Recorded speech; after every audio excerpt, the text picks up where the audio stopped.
Niainga tamin'ny vokatra vonjy navoakan'ny CENIT ny andao kosa ro fantarintsika ato anatin'ity fanadihadihana ity ireo antoko politika na fikambana politika azo lazaina ho nanjaka tao anatin'izay vokatra izay. Raha ny vokatra vonjy navoakan'ny CENIT dia nahazo fandresena tamin'ny toerana betsaka ny Mapar. Toerana eo amin'ny 450 no andresen'ity vondrona politika ity. Eo amin'ny 30 kosa no azony ankolafy ravalimanana, 20 no azony MMM ary 430 ny toerana nandresen'ny kandidat sy miankina. Manoloana io vokatra io dia manana ny ambara ny kandidat avy amin'ny Mapar.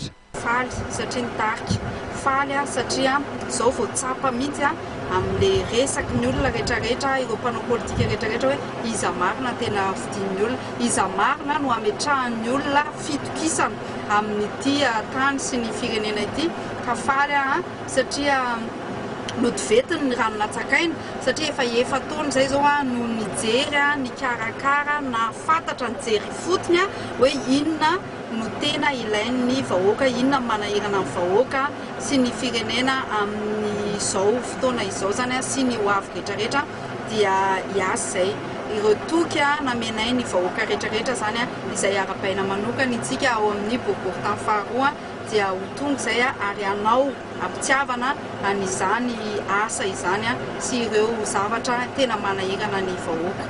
Ny CENIT no vita fa ny farany dia miandry ny CES tsika afaka 10 andro amoahany tena vokatra ofisialy ho avy izao.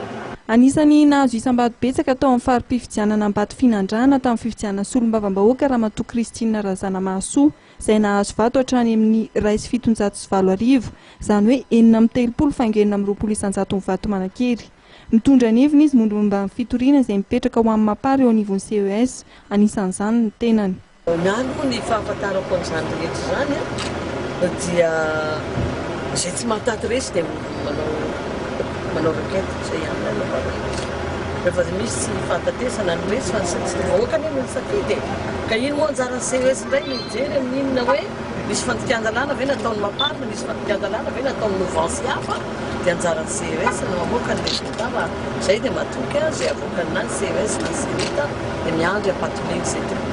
Tsy matahotra ny disqualifier tsisy atahorako na ny kely akory ary izay milaza hoe misy famadihana vokatra zany tokony milatsaka izy rehefa mafy fa mafy anie zany misedra fitsaram-bahoaka zany fisafidy-bahoaka zany za aloha dia direct daholo no kandidat rehetra samy milatsaka reo satria samy misedra safidy-bahoaka fa io tsy maintsy misy lany ary tsy maintsy misy tsy lany fa reo le mitabataba sady tsy mahasahy milatsaka tsy mahasahy misedra mirotsamo ho hita le mahery za mahita fa misy deux poids deux mesures.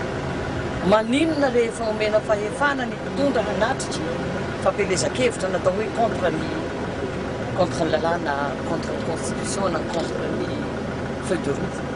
Ary maninona ary ny lalàna nanaovana retre iny tsy natao hoe contre ny constitution sy ny feuille de route. Nga misy an'izany amin'ny constitution. Lalam-pandrenina nga misy milaza hoe azo atao ny retre. Feuille de route nga misy milaza hoe azo atao ny retre nefa dia nasena natao.